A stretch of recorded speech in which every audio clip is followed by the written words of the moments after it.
Remove those medals." My son said it low, close to my ear, the way you say something you don't want a microphone to catch. "Nah, Dad. Nah, please. Just an order, delivered the same way you tell a waiter to take back a dish that came out wrong." I had my hand on the small of my new wife's back. The string quartet had just finished tuning.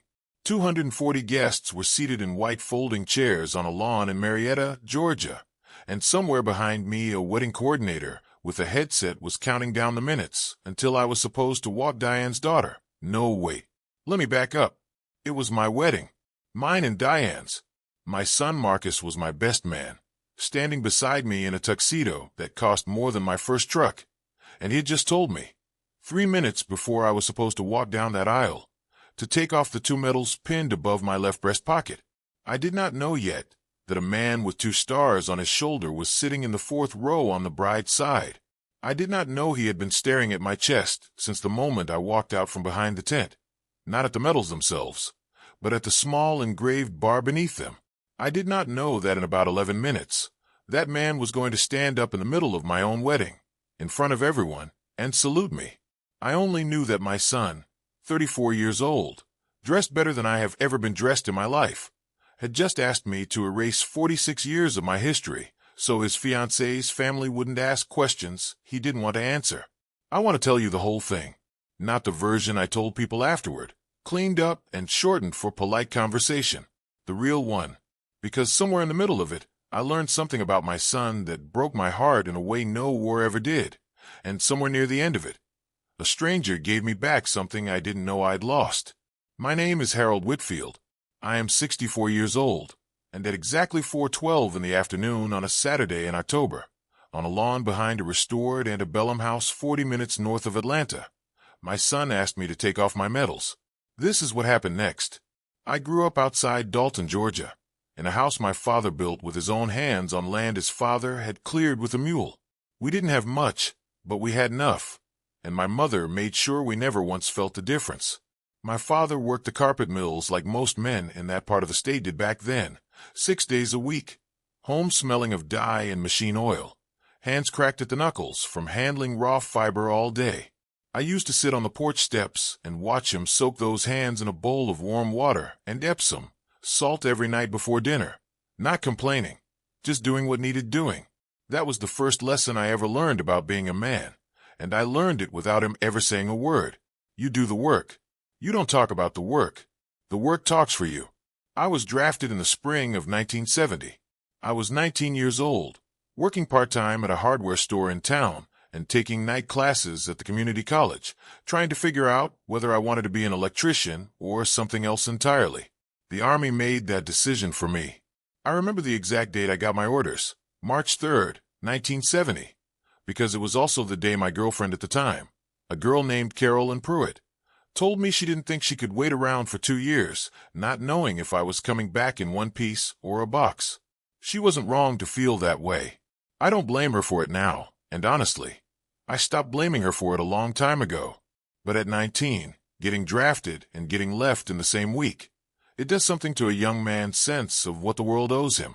The answer, I learned quickly, is nothing. The world doesn't owe you anything. You build what you need, or you go without.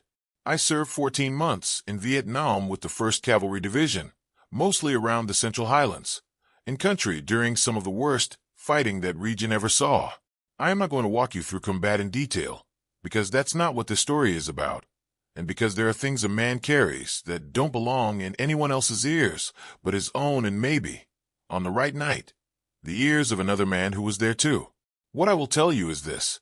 On the 9th of June, 1971, during an ambush near a river whose name I have never once said out loud to another living soul except my first wife, I carried 2 wounded men out of a kill zone under fire, one at a time, across roughly 60 yards of open ground, while a third man, a green lieutenant fresh out of officer candidate school, 22 years old, scared out of his mind and doing the best he could with what he had, laid down covering fire from a position he refused to leave until both of those men and I were clear.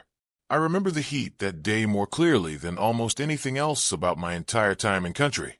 A wet, pressing heat that made the air feel like something you had to push through rather than breathe. I remember the smell of the river, mud and rot, and something metallic underneath it that I've never been able to place since.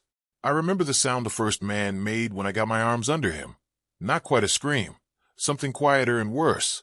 And I remember my own knees hitting the wet ground twice on that second crossing, once going and once coming back, mud soaking through fatigues that were already soaked through with something else. At exactly 2:40 in the afternoon, according to the after-action report I read decades later, when I finally requested my full service record, the engagement ended. I don't remember the exact time myself. I only remember that the sun was still high, and that when it was finally over, Lieutenant Reyes sat down hard in the mud next to me and didn't say a word for almost 10 minutes, and neither did I. And that silence between two men who had just survived something together is a particular kind of silence I have never been able to fully explain to anyone who wasn't there, including, for a long time, my own son. That lieutenant's name was Daniel Reyes. I'm going to ask you to remember that name, because it matters later in this story more than I can tell you right now. For what happened on that riverbank, I was awarded the Silver Star. I also carry 2 Purple Hearts from 2 separate incidents that same year, one from shrapnel and one from a round that went through my left shoulder and missed everything important by about 1.5 inches, according to the surgeon who patched me up in a field hospital that smelled like rubbing alcohol and burnt rice. I came home in the fall of 1971 to an airport where a stranger in a business suit called me a word I am not going to repeat here, and spat near my boots. I put my medals in a cigar box that same week, and did not take them out again for almost 40 years.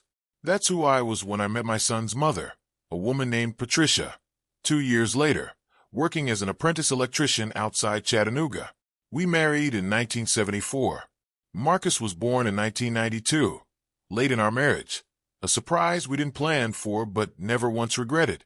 Patricia passed away from ovarian cancer in the spring of 2014, when Marcus was 21 and just starting law school. I sat with her every single night of that final 6 weeks in hospice, and I want you to hold on to that detail, because it becomes important later too. I was not an absent father. I was not a cold one. Whatever else this story turns out to be about, it is not about a man who wasn't there. I built an electrical contracting business from nothing starting in 1979. Starting with 1 truck and a box of hand tools, and by the time I sold it in 2019, I had 31 employees and a reputation in 3 counties for never once, not one single time in 40 years, missing a deadline or cutting a corner. My hands look like my father's hands did, calluses in the same places, same cracked knuckles from 40 years of pulling wire through conduit in attics that reach 130 degrees in a Georgia July. I am not ashamed of a single day of that work. I built things that are still standing. I wired schools that children still learn in. That is a good life. I want to be clear about that before the story gets hard, because it does get hard, and I need you to understand what kind of life my son grew up watching, so that what he did later lands the way it's supposed to.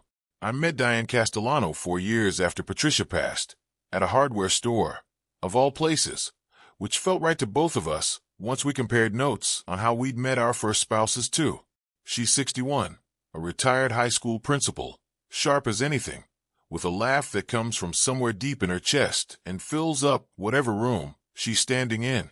She has 2 grown children of her own from a first marriage that ended amicably 20 years ago. Her late husband passed from a heart attack 12 years back. We understood each other the way only 2 people who've already survived losing someone can understand each other. We didn't need to perform anything for each other. We had both already learned what actually matters. I remember the first real conversation we ever had, standing in the aisle with the wire nuts and the breaker boxes, because she was buying supplies for a light fixture she was determined to install herself, rather than pay someone else to do it. And I made some comment about the gauge of wire she was holding being wrong for the job.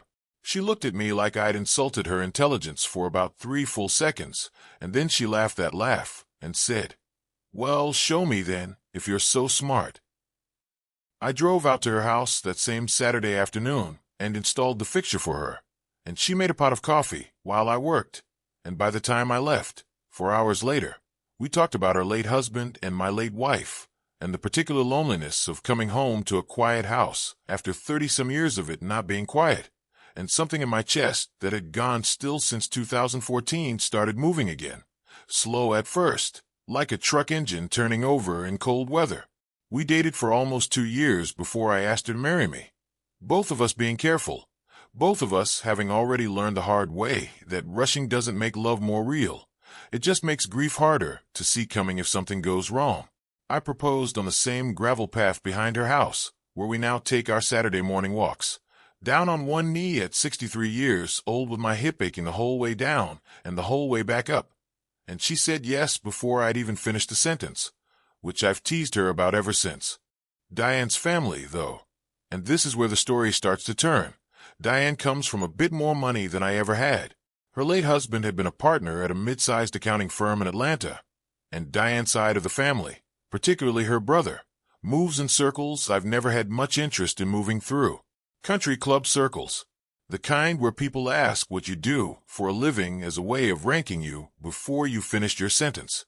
Marcus noticed that immediately when I introduced him to Diane's family 18 months ago at a 4th of July gathering at her brother's lake house. I watched my son shake hands with Diane's brother, a man named Preston who made partner at a private equity firm before he turned 40, and I watched something shift in my son's posture. He straightened up. He started talking a little faster, a little more carefully.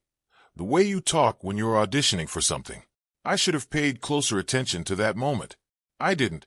I chalked it up to nerves about meeting his future stepfamily. I had absolutely no idea what was actually happening in my son's head. Neither did Diane. Neither, frankly, did Marcus himself understand it fully. Not yet. It would take a wedding day and a 2-star general to bring it all the way to the surface. Let me tell you about Marcus, because you need to understand him as a full person before I tell you what he did. Not as a cartoon villain, because he isn't one. He's my son. I raised him. Whatever he became, some piece of that is on me too. And I've made my peace with sitting in that discomfort rather than pretending otherwise. Marcus is smart. Genuinely, remarkably smart. The kind of smart that scared his teachers a little in high school because he'd finish an exam in half the allotted time and still score in the 99th percentile. He went to law school on a partial scholarship, graduated near the top of his class, and now works as an associate at a corporate law firm in Buckhead, the kind of firm with a lobby that has more marble in it than most churches. He is, by every external measure, successful. He drives a car that costs more than I made in my first 3 years running my own business. He lives in a high-rise with a view of the skyline. He wears suits that fit him the way suits are supposed to fit, tailored, not off the rack. And somewhere along the way, without me quite noticing it happening in real time, he started being embarrassed of me. Not cruel about it, not obvious about it. Marcus is too smart and too controlled for anything that clumsy. It showed up in small ways first. He stopped bringing colleagues around when I was in town. When he introduced me to people at his own engagement party, he got engaged to a woman named Julia about a year before I got engaged to Diane. Small world. Both of us finding love again around the same time. He introduced me as my dad, Harold, instead of my father, Harold Whitfield. Which sounds like a small distinction until you understand that everyone else at that party got introduced with their full professional context. This is my colleague Andrew. He's a partner at Deloitte. This is my old roommate David. He does something in tech now. Don't ask me to explain it. Me. He introduced with 2 words and moved on to the next person before anyone could ask a follow-up question. I want to give you one more picture of who Marcus was in those years, because I think it matters that you understand he wasn't cold to me in any obvious way. Quite the opposite. He called me most Sundays. He remembered my birthday, always with a thoughtful gift, usually something related to woodworking, a hobby I picked up after I sold the business, because he'd noticed and paid attention, and that kind of attentiveness doesn't come from a son who doesn't love his father. When I had a minor health scare 2 years ago, a cardiac stress test that turned out to be nothing serious, Marcus drove up from Atlanta the same night and sat in the hospital waiting room with me until 2 in the morning, missing an important deposition the next day that he later told me he'd had to reschedule twice. That is not a son who is ashamed of his father in any simple sense. It is far more complicated than that, and I think that complication is exactly why what happened at the wedding hurt as much as it did. If Marcus had been a son who didn't care about me at all, The medals comment would have just confirmed something I already understood about him. Instead, it revealed a fracture running underneath a relationship I had believed, right up until that afternoon, was fundamentally solid. The first real signal, the one I should have caught and didn't, came about 8 months before my wedding. Marcus called me on a Tuesday evening, which was unusual because Marcus almost never calls just to talk. He asked me, in a roundabout way that took him almost 10 minutes to get to the point, whether I still had my medals. I told him yes, of course. They were in the cigar box in my dresser drawer, same place they'd been for years, and I asked him why he wanted to know. He said something vague about just being curious about family history, and changed the subject. At the time, I thought it was sweet.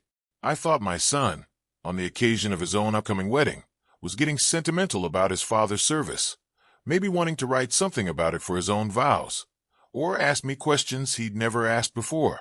I told Diane that night that I thought Marcus was finally starting to open up about wanting to know that part of my life. I was wrong. He wasn't trying to learn about it. He was trying to figure out how to make sure it stayed hidden. Here's what I didn't know until much later, pieced together afterward from things Marcus eventually told me, and things Diane's brother Preston mentioned in passing, not realizing how much weight they carried.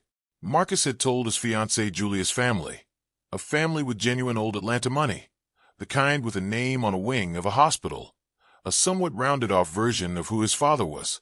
Not a lie exactly. Marcus is too careful for outright lies, but a curation, a version of the truth with certain rooms locked and the furniture rearranged in the rooms he left open. He told Julia's parents that his father had a small electrical business. True, though small, is doing a lot of work in that sentence for a company that eventually employed 31 people and did work for 3 different school districts. He told them I was retired now, enjoying it, which was also technically true, but left out that I sold the business for a number that would have made most of Julia's family raise an eyebrow, and left out the 40 years of 6 a.m. mornings that made that number possible. And when the subject of my military service came up, because it does come up, when you're a Vietnam veteran and someone asks a polite question about your background, Marcus had apparently learned to steer the conversation away from it entirely, redirecting to something else before anyone could ask a follow-up question about what I'd actually done over there. I remember one specific dinner, maybe a year and a half before the wedding, at a steakhouse in Buckhead where Marcus had taken me to celebrate a promotion at his firm. Somewhere between the appetizer and the entree, a partner from his firm stopped by our table, a silver-haired man named Whitmore whom Marcus clearly wanted to impress, and Marcus introduced me as my father, Harold. He's retired now. Whitmore asked, politely, what I'd done before retiring, and I watched Marcus's jaw tighten almost imperceptibly before he answered for me, quickly. Electrical contracting. Small operation. Nothing too exciting. And then pivoted immediately into a question about Whitmore's recent case. Smooth as anything. The kind of conversational sleight of hand that a good trial lawyer learns to do without anyone noticing the redirection happened at all. I noticed it. I said nothing about it that night, because I told myself it was just Marcus being Marcus, always managing a room, always 3 steps ahead. I understand now that what I was actually watching, in real time, over a plate of steak I barely tasted, was my son quietly rehearsing the exact same erasure that would eventually show up under a magnolia tree 18 months later. I want to be very careful here, because I think this is the part of the story people most need to hear correctly. My son was not ashamed that his father served. If you'd asked him directly, he would have told you, and meant it, that he was proud of my service. What he was actually afraid of, and it took me a long time and a very uncomfortable conversation to understand this, was that if the full picture of who I was came out at his wedding, in front of Julia's family and Julia's father's business partners and the particular slice of Atlanta society that Marcus had spent his adult life trying to earn a permanent seat at, it would somehow reveal something about Marcus himself, that he'd come from less, that the smooth, polished, thoroughly credentialed version of himself he'd built brick by brick since law school was standing on a foundation of 6 a.m. mornings and calloused hands, and a cigar box full of medals from a war most of those people at that party had only ever seen in movies. He wasn't ashamed of me. He was terrified of what I represented about where he'd started. And somewhere in his mind, keeping me quiet at his wedding felt like protecting himself. That's not an excuse. I want to say that clearly. What he did was wrong, and it hurt me more than almost anything else in my life has hurt me, including some things that happened on a riverbank in 1971. But I think it's important, if you're going to understand the ending of this story, that you understand the fear underneath the cruelty. Most cruelty has fear underneath it somewhere. That doesn't make it acceptable. It just makes it human, and understanding it is part of how I eventually found my way to something other than rage. I think back now to a moment when Marcus was maybe 8 years old, and his mother took him to a career day at his elementary school where the children were supposed to bring something that represented what their parents did for a living. Patricia sent him with one of my old tool belts, the leather worn soft and dark from years of use, wire strippers, and a voltage tester still clipped into their loops. Marcus told me, years later, long after he was grown, that another boy in his class had laughed at the tool belt, had asked him why his dad fixed things for a living, instead of having a real job like the other kids' fathers, most of whom worked in offices downtown. Marcus never told me about that moment when it happened. He carried it quietly for over 2 decades, and somewhere in that carrying, a small boy's momentary embarrassment calcified into something larger, something that eventually showed up 30 years later in a wedding tent in the form of 2 whispered words. I don't say this to excuse him. I say it because I wish, more than almost anything else in this story, that he had told me about that boy's laughter when he was 8 years old, so I could have told him then what I eventually told him at my kitchen table decades later, that there's no shame in a tool belt, only in the smallness of anyone who would laugh at one. The wedding was mine, not his. I need to correct myself here, because I've been telling this in a way that might have you thinking Marcus's wedding is the one where this all happened. It isn't. Marcus and Julia got married the spring before, in a ceremony at a country club outside Atlanta that I attended, medal-free, without incident, because at that point I still didn't fully understand what was happening underneath the surface of things. I wore a simple navy suit. I gave a short toast. Everyone was polite. I remember feeling, afterward, a small nagging sense that something had been slightly off.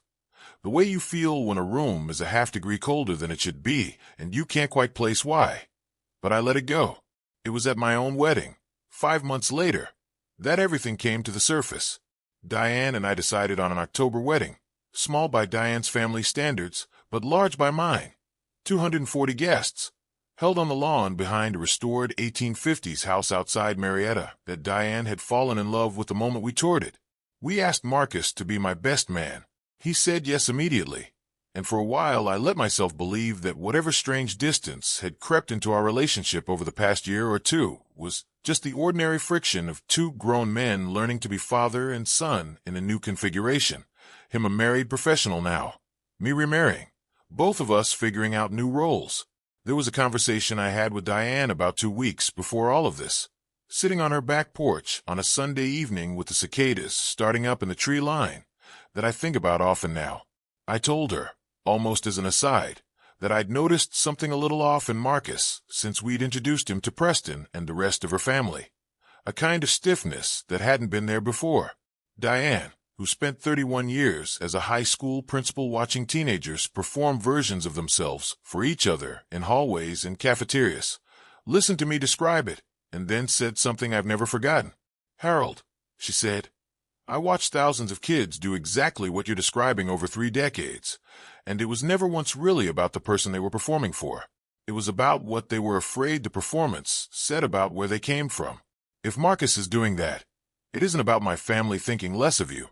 It's about Marcus being afraid of what my family thinks of him, and using you as the thing he thinks he needs to manage in order to control that." I told her I thought she was probably overthinking it. I was wrong, and she was right, and I've since learned to trust her instincts about people a great deal more than I trust my own, especially when it comes to my own son, where I have never been entirely capable of seeing him with clear eyes. I decided, about 3 weeks before the wedding, that I wanted to wear my medals. Not the whole uniform, nothing like that, just the silver star and one of the 2 purple hearts, pinned above the breast pocket of my suit jacket, the way I'd occasionally worn them to Veterans Day ceremonies and a handful of other formal occasions over the years since I'd finally taken them out of that cigar box in my early 50s. It felt right to me. Diane knew my full story. She'd been the one who encouraged me, years earlier, to stop keeping that part of myself locked away. And when I told her I wanted to wear them to our wedding, she took my face in both hands and told me it would be an honor to marry a man who wore the truth of his life on his chest instead of hiding it. I did not tell Marcus in advance that I was planning to wear them. I didn't think I needed to ask permission. It was my wedding. They were my medals. It never once crossed my mind that this would become a problem. The morning of the wedding, at exactly 9:40, I stood in front of the mirror in the small guest suite where I was getting dressed, and I pinned the silver star and the purple heart onto my jacket with hands that, 46 years later, still know exactly how those pins work without needing to look. My hands didn't shake. I want you to know that. Whatever happened later, in that moment, I felt nothing but quiet pride. Marcus came in around 10 to help me with my tie, which had become a small tradition of ours. He'd been tying my ties since he was about 16, better at the Windsor not than I ever managed to be, and I'd let him do it at every formal occasion since, partly because he was genuinely better at it and partly because it was one of the few remaining physical rituals we still shared, the two of us standing close together for 2 minutes, not really needing to talk. He noticed the medals the second he walked in. I watched it happen on his face.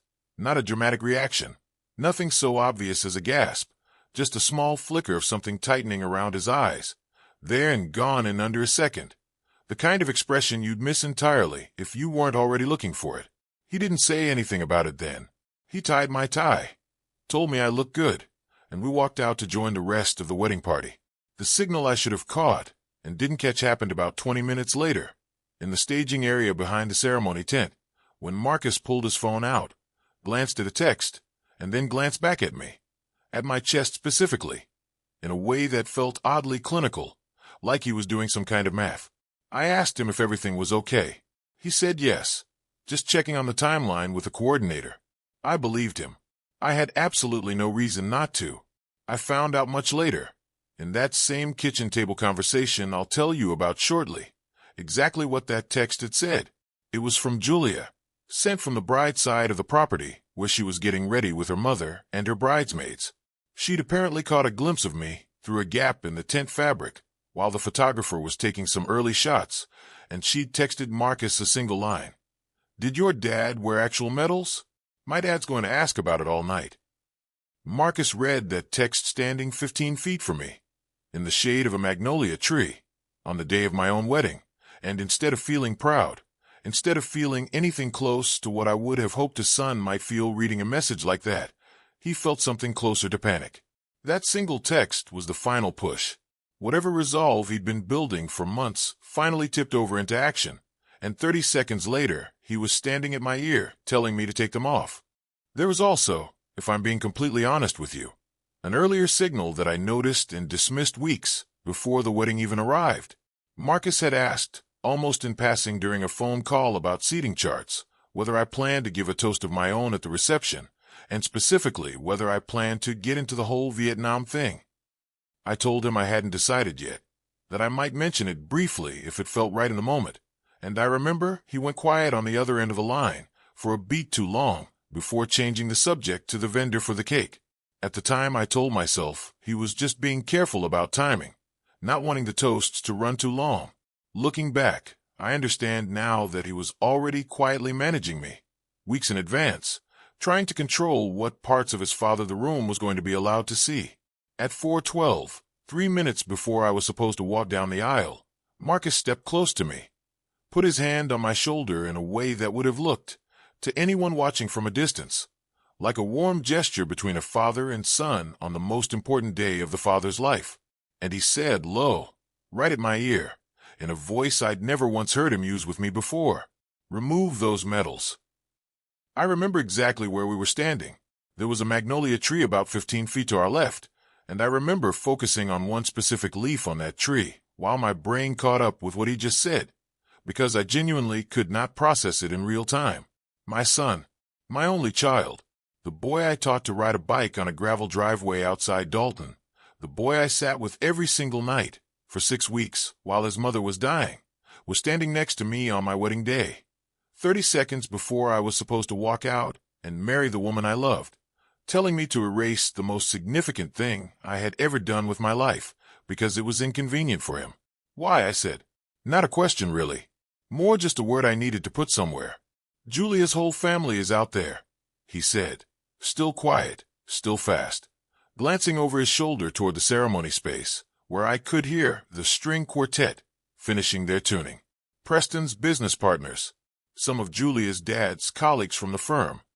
Dad, it's just a lot, okay? People are going to ask questions, and can we just, for today, keep it simple? You don't need the medals to have a good wedding. Just please, for today. I want to be honest with you about what I felt in that moment, because I think honesty matters more than making myself look wise in the retelling. What I felt first was not anger. It was something closer to the cold I remember from the field hospital in 1971, a kind of stillness that isn't calm so much as it's your body deciding, on its own, without asking permission, to shut certain things down so you can keep functioning. My hands went cold. In October, in 78-degree Georgia sunshine, they went cold.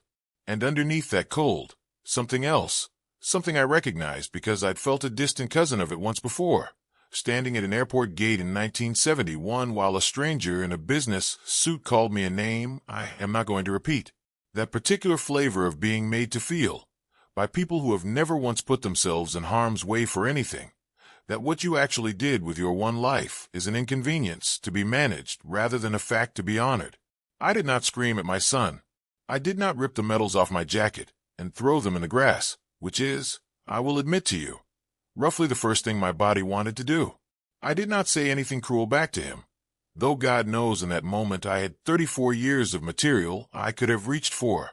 What I said was, no, just that, one word, and then I turned, and I walked down the aisle with my medals still pinned to my chest, and I married Diane Castellano at 4:19 in the afternoon under a magnolia tree, while my son stood beside me as my best man with an expression on his face that I did not fully understand yet, but that I would understand completely in about 40 more minutes. The ceremony itself was beautiful, and I mean that honestly, not as a formality of storytelling. Diane cried during her vows. I did too, which I do not do often, and I could feel Marcus standing to my right, rigid, present, performing his role as best man with total professional competence, handing me the ring at the correct moment, smiling at the correct moments, doing everything a best man is supposed to do while something clearly still churned underneath the surface.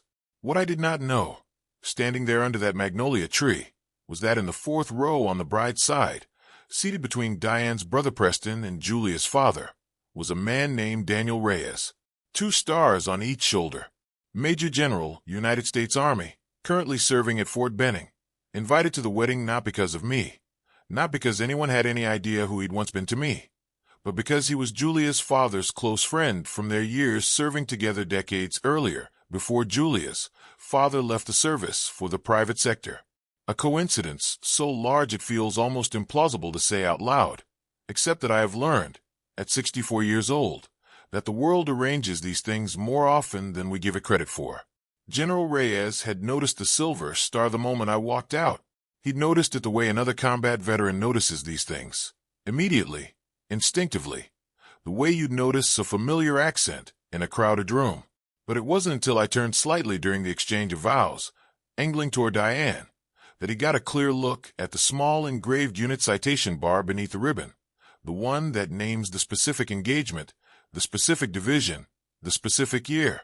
He told me later, and I am going to tell you exactly what he told me, because it matters, that he sat in that fourth row for the entire rest of the ceremony doing math in his head, trying to remember a story his own father, also a career Army officer, had told him more than once at family dinners throughout his childhood.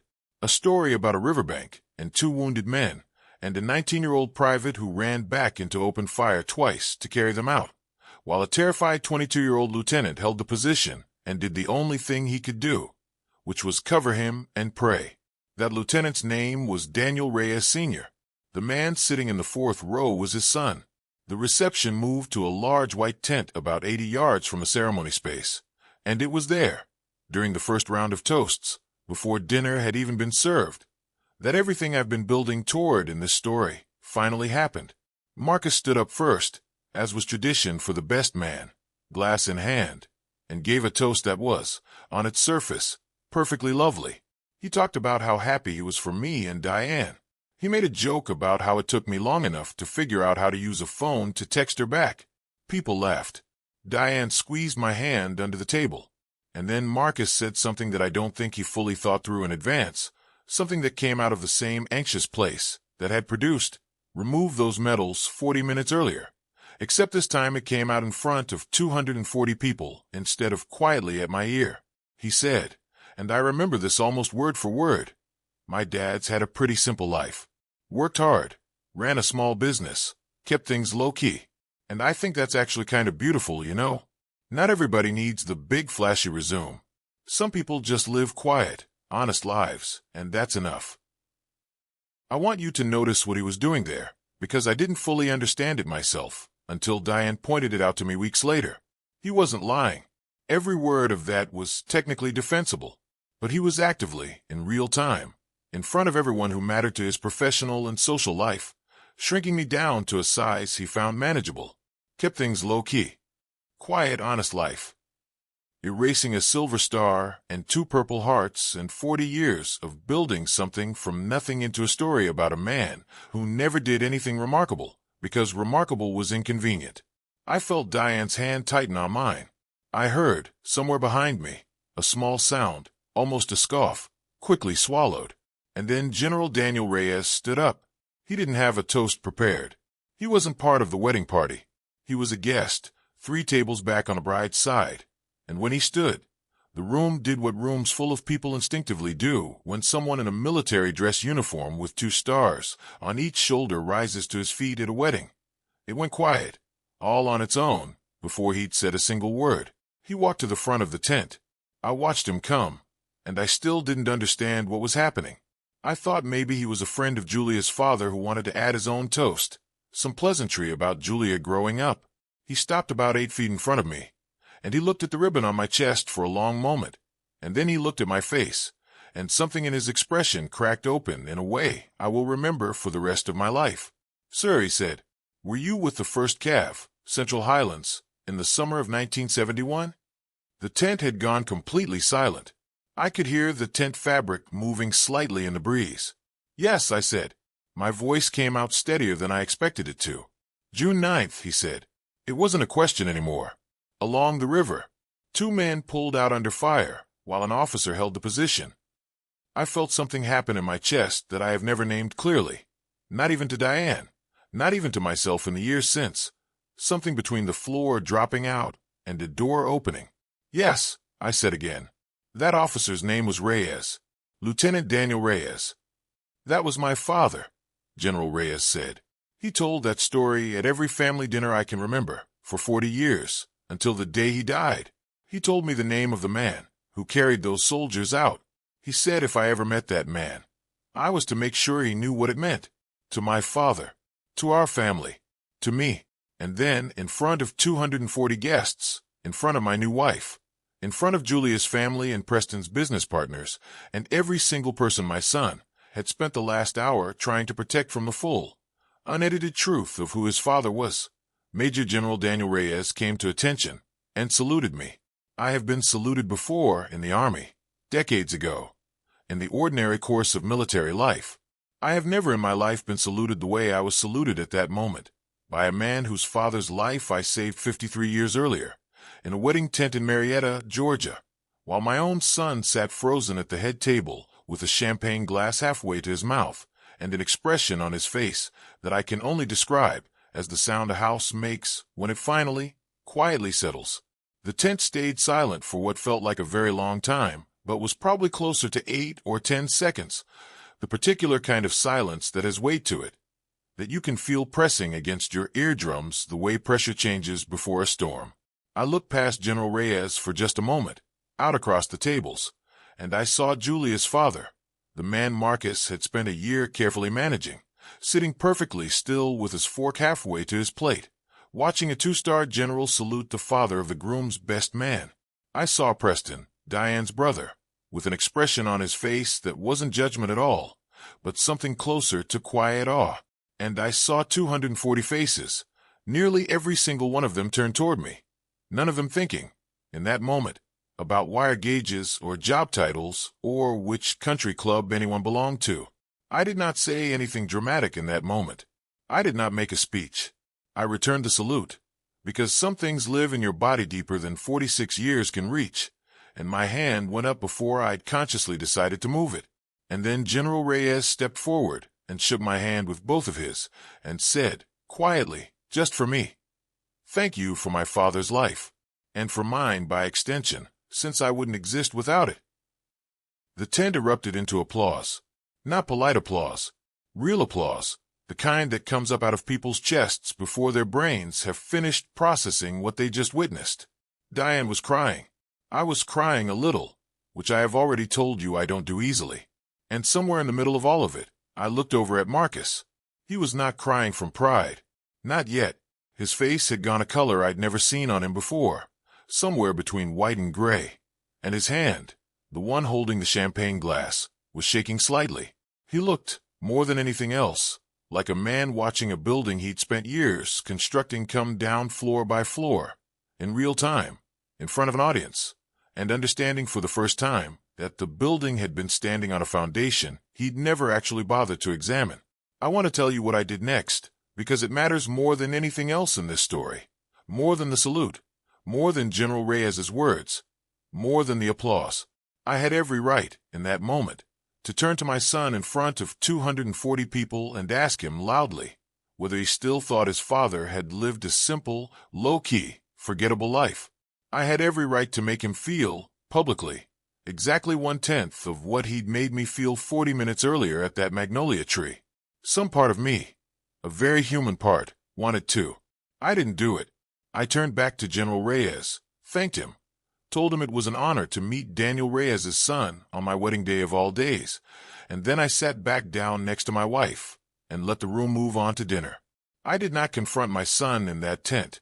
I decided in that instant that whatever needed to happen between me and Marcus was going to happen privately, later, when it wasn't a performance for 240 people, when it was just a father and a son telling each other the truth. Public humiliation was never going to fix what was actually broken between us. Only honesty would, and honesty needed a room with just the two of us in it. That conversation happened 11 days later, on a Tuesday evening, at my house. The same house where Marcus grew up, the same kitchen table where I taught him long division, and where his mother had made him grilled cheese sandwiches for lunch every single school day for 12 years. I invited him over under no particular pretense. I just told him I wanted to talk, and something in my voice must have told him this wasn't optional in the way our conversations usually were. He looked terrible when he arrived, thinner around the eyes than usual, the kind of tired that comes from 11 nights of not sleeping well. We sat at the kitchen table, and for a long time, neither of us said anything, and I let that silence sit there, because I've learned over 64 years that silence does more work than people give it credit for. And the person who breaks it first often reveals more than the person who waits. Marcus broke it first. "I don't even know how to start apologizing for that," he said. "Start with why," I said. Not unkindly. I genuinely wanted to know. And he told me. Everything I've already told you about Julia's family, and Preston's world, and the version of himself he'd spent his whole adult life constructing. The associate at the bucket firm, the tailored suits, the high-rise apartment, the careful curation of every detail about where he came from. He told me he'd been terrified for years, that if people really understood the full picture, a father who wired houses for a living, who never went to college, who carried a war inside him that Marcus himself had only ever seen the very edges of, that somehow it would reveal that Marcus himself was less than the polished version he'd built, that he was, underneath the suits, still just a kid from outside Dalton whose dad had calluses on his hands. "I was ashamed of being ashamed," he said, which is the sentence I remember most clearly out of that whole conversation, because I think it's the truest thing my son has ever said to me. I knew it was wrong the whole time I was doing it. That didn't stop me from doing it. I told him something then that I want to share with you, because I think it's the center of what this whole story is actually about. More than the salute, more than the medals, more than General Reyes. I told him that the work of my hands and the scars on my chest were never things he needed to be ashamed of or protective about, because they were never his to manage in the first place. They were mine. I had already made my peace with every part of my life, the hard parts and the good parts both, decades before he was born. What he owed me wasn't silence or curation. What he owed me was the truth, spoken plainly, the same way I tried to raise him to speak it. I did not yell at him. I did not tell him he was a disappointment, though there was a version of that Tuesday evening where I could have. What I told him instead was this: you don't get to decide which parts of me are convenient enough to let people see. I've spent a lot of years being exactly who I am, out loud, without apology. If you need people to think less of where you came from in order to feel good about where you're going, that's not a problem with where you came from. That's a problem you're going to have to solve inside yourself, because it isn't going away just because you hide your father's medals in a drawer. He cried at the kitchen table. Not performative crying, the real kind, the kind a 34-year-old man doesn't let himself do very often, shoulders shaking, both hands pressed against his eyes. I let him. I didn't reach across the table right away. Some moments need to finish happening on their own before comfort arrives, or the comfort just interrupts the thing that actually needed to happen. After a while, once his breathing had settled, I asked him about the text from Julia, the one I mentioned earlier, because I wanted to understand the full shape of that afternoon and not just the parts he was volunteering. He told me, and I could see it cost him something to say it out loud, that in the 60 seconds between reading that message and walking up to me under the magnolia tree, he had genuinely convinced himself that he was protecting me, that somehow sparing me from Preston's business partners asking pointed questions about my service was an act of kindness rather than an act of erasure. I asked him gently whether he actually believed that, or whether some part of him had known the truth the whole time and reached for the kinder story because it was easier to live with. He sat with that question for a long time before answering. I knew, he finally said. I think I knew before I even walked over to you. I just didn't want to know it yet. I told him that I understood that feeling better than he might expect. I told him about a version of it from my own life. How, for years after I came home in 1971, I told people I'd worked logistics over there, a half-truth that let me avoid the parts of a story that were hardest to carry, until the day Patricia sat me down, not unlike the way I was sitting Marcus down now, and told me that the version of myself I was protecting people from meeting was actually the version of myself I most needed them to know. Feel like that, I told my son, tends to run in families whether we intend for it to or not. The difference is what you do once you finally catch yourself carrying it.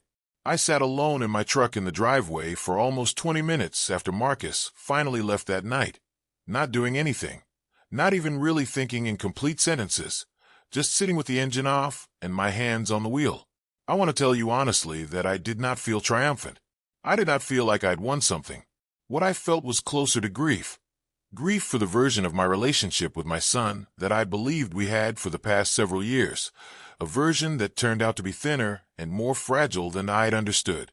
And underneath the grief, something more complicated, a kind of tenderness toward him, even now, even after everything, because I remembered the boy he used to be before the world taught him that where you come from is something to be managed rather than something to be proud of. I sat with that discomfort instead of running from it, because I've learned that the discomfort is often where the real understanding lives. Diane came out to the truck at some point during those 20 minutes, still in her wedding dress, with a light shawl thrown over her shoulders against the October evening air, and she didn't say anything either. She just opened the passenger door, sat down beside me, and put her hand over mine on the steering wheel. We sat like that, two newly married people on the night of their own wedding, parked in a gravel driveway instead of at the reception that was still going on 80 yards away, and after a while she said quietly, "You did the right thing in there, both times, wearing them and not saying anything after."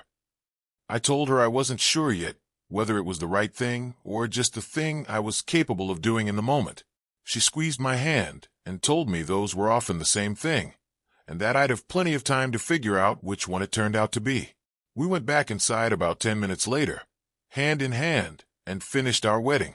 Marcus found me on the dance floor sometime after 10 o'clock during the last slow song of the night, and asked if he could cut in on a father-daughter dance that wasn't technically a father-daughter dance, since Diane's daughter was dancing with her own husband nearby, But Marcus asked anyway, quietly, and Diane stepped back and let him. We didn't say anything to each other during that dance. We didn't need to yet. That conversation was still 11 days away. But I remember his hand on my shoulder felt different than it had 3 hours earlier under the magnolia tree, and I let myself believe, cautiously, that something had already begun shifting before we ever sat down at that kitchen table. It has been just over a year now since that Tuesday evening at the kitchen table, and I want to tell you where things stand, because I think the honest, ordinary details of what came after matter more than any dramatic conclusion I could invent for you. Marcus and I talk every week now. Actual conversations, not the clipped, careful check-ins we'd fallen into over the previous few years. He came to my house last month and asked me, for the first time in his adult life, to tell him the full story of June 9th, 1971. Not the edited family dinner version, but the real one. I told him. Some of it was hard to say out loud, and some of it I still don't have all the words for. But he sat and listened the whole way through, without once looking at his phone. And at the end of it he told me he was proud to be my son. I believe he meant it in a way he hadn't quite managed to mean it before. Diane and I still live in the house outside Marietta. Saturday mornings, we walk the property with coffee in hand before it gets too hot, and there's a particular bend in the gravel path near the old oak tree where the light comes through just right around 8:30 in the morning, and we've started calling it our spot, without ever having discussed it as a decision, the way real habits form quietly, without a formal announcement. I still wear the medals sometimes, to Veterans Day ceremonies, and once, at Diane's insistence, to a dinner with Julia's family, where nobody flinched and several people asked genuinely curious, respectful questions, and Marcus sat across the table and answered a few of the questions himself, correctly, in detail, the way a son answers questions about a father he's actually proud of instead of one he's managing. General Reyes and I have stayed in touch. He sent me a letter about 2 months after the wedding, along with a photograph of his father in uniform from 1971, a young man who looks impossibly young in that photo, 22 years old, terrified, and doing his job anyway. I keep that photograph on the shelf next to the cigar box, which I don't use for hiding things anymore. It just holds the medals now, out in the open, on a shelf, in a house where nobody has to whisper about what's inside it.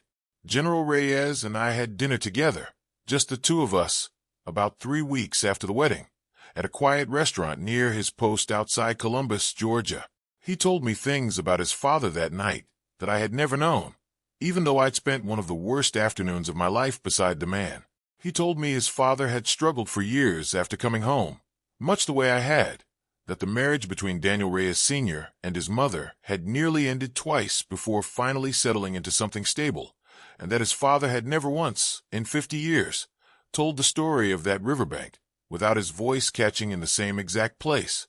He told me his father had spent decades trying to track down the name of the private who'd carried those two men out, a search that predated the internet, conducted mostly through letters to the Department of the Army that mostly went unanswered, until his father finally gave up sometime in the late 1990s and simply told the story at family dinners instead, hoping, I think, that saying the story out loud enough times might somehow reach the man it was about. It never did, not in his father's lifetime. Daniel Reyes Sr. passed away in 2019, 5 years before his son ever laid eyes on me under a magnolia tree in Marietta. He would have given anything to have had this dinner instead of me, the general told me, and I didn't have a good answer for that, so I just reached across the table and shook his hand again, the way I had at the wedding, and told him I was glad, at the very least, that one of them finally got to. Last spring, General Reyes invited Diane and me down to Fort Benning for a small ceremony honoring veterans of the Central Highlands Campaign, and Marcus asked on his own, without me suggesting it, whether he could come along.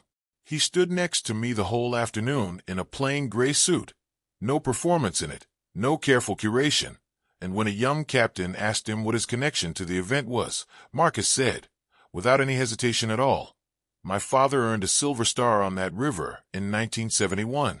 I'm here because of him." I heard him say it from about 10 feet away, and I had to turn and look at the parade ground for a minute so nobody would see my face.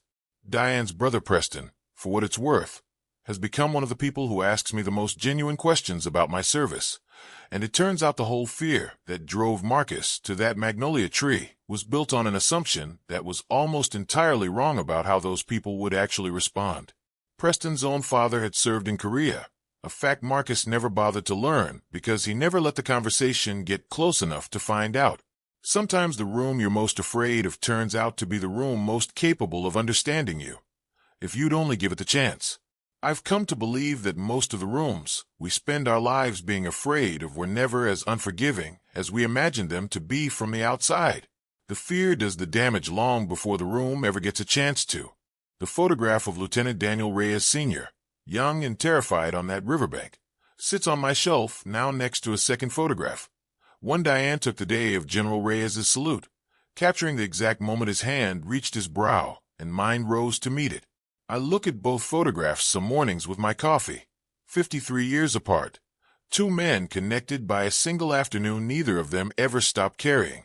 Here is what I actually learned from all of this, and I want to say it to you directly, because I think somewhere in your own life, whether it's medals or something else entirely, you understand exactly what I'm talking about.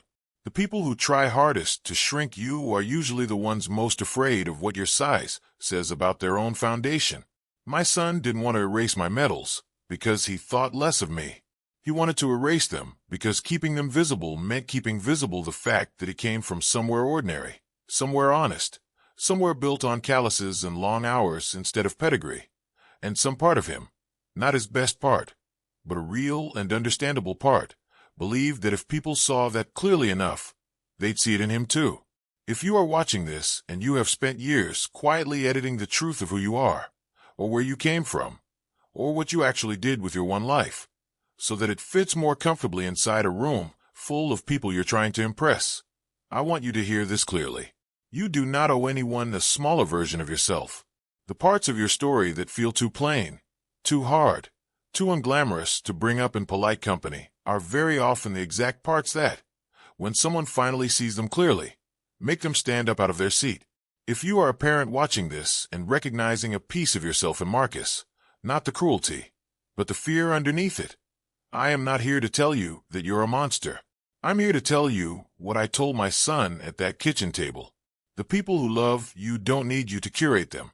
They need you to be honest about where you came from, because the honesty is the whole point. It's not the embarrassing part. It's the load-bearing wall. And if you are someone who has spent decades quietly doing extraordinary things and keeping them in a cigar box because the world once made you feel that your sacrifice was an inconvenience, take them out. Put them where the light can reach them. You do not need someone else's permission, and you do not need someone else's applause, though I will tell you, when it does come, unexpected, from a stranger's son in a wedding tent 46 years later, it lands somewhere very deep. If you are watching this and you're the version of Marcus from years before that Tuesday evening at the kitchen table, still in the middle of the curating, still managing which parts of your parents or your own history get to be seen by the people you're trying to impress, I want you to hear something that took my son 34 years and a two-star general's salute to learn. The people who deserve a permanent seat at your table were never going to be the ones who needed you to hide where you came from. And the ones who did need that from you were never worth the architecture it took to keep protecting them from the truth.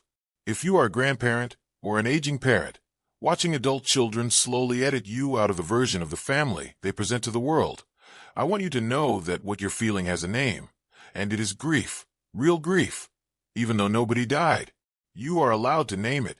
You are allowed to say something about it calmly, honestly, the way I finally did at that kitchen table, instead of swallowing it for another decade in the hope that it resolves itself. It rarely does on its own. Somebody usually has to say the true thing out loud first. You loved correctly. They acted incorrectly. Those are two completely different things, and you are under no obligation to confuse them just because the person who acted incorrectly happens to share your blood. If you take away nothing else from this story, take this. Dignity was never about the medals themselves. It was about refusing, at 64 years old, standing under a magnolia tree with my son's whisper still ringing in my ear, to let anyone else decide which parts of a life honestly lived were too much for a room to hold. That refusal is available to every single person watching this, regardless of whether your version of the medals is a war record or a scar, or a bankruptcy you climbed out of, or a childhood nobody in your current life knows the full truth about. The room can always be made bigger. It is never actually your job to make yourself smaller to fit it. I think, too, about the specific mechanics of how this kind of quiet erasure spreads inside a family if nobody names it. It rarely announces itself. Nobody sits down and decides, consciously, to be ashamed of a parent. It arrives in small increments, a shortened introduction here, a redirected conversation there, a version of the family story that gets slightly more polished with each retelling until the polished version is the only one anyone remembers reaching for. By the time it reaches a moment like the one under that magnolia tree, it has usually been building quietly for years, invisible even to the person doing it, until circumstance finally forces it into the open. I don't say this to let Marcus off the hook. I say it because I think a lot of families are living inside that slow erosion right now without a wedding tent moment to force the reckoning. And I'd rather you catch it in your own life at the small increment stage than wait for something as dramatic as what happened to us. Here is one practical thing you can do this week, because I believe stories like this one should leave you with more than just a feeling.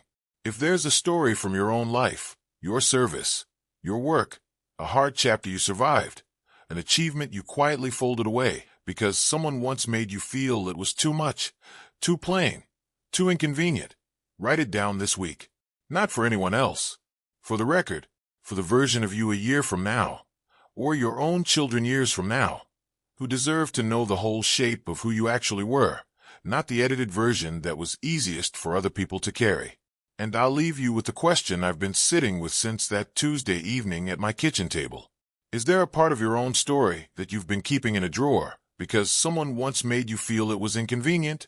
And if there is, what exactly are you waiting for before you finally take it out? Drop a 1 in the comments if you understand exactly why I decided not to confront my son in front of 240 people, and would have made the same choice. Drop a 2 if you think Marcus deserved a harder, more public reckoning than the quiet kitchen table conversation I gave him. Drop a 3 if this story touched something real in your own life, a piece of yourself, or your own child, or a parent, that you recognized somewhere in these words. Tell me where you are watching this from, and what time it is there right now. Someone is going to watch this at 2 in the morning from somewhere I would never expect, unable to sleep for reasons of their own, and somehow this will be the story they needed tonight. That means something to me every single time I read these comments, and I do read every one of them. If this story meant something to you, consider staying. This channel isn't really about entertainment. It's for people who have lived through something real, a betrayal, a quiet sacrifice nobody noticed, a version of themselves they folded away because it was inconvenient for someone else. You belong here. This is a fictional story inspired by real emotional experiences, fully rewritten and reimagined in Marietta, Georgia, to create original content. Any resemblance to real people, locations, or events is entirely coincidental. If anything in this story matched your own life too closely, please reach out to a licensed counselor, a trusted friend, or a local veteran support organization if any part of this touched something related to service or loss. You are not alone. And remember, sometimes the truth does not arrive with a crash. Sometimes it is just a quiet sound you finally stopped ignoring. Pay attention. Stay kind. Stay awake.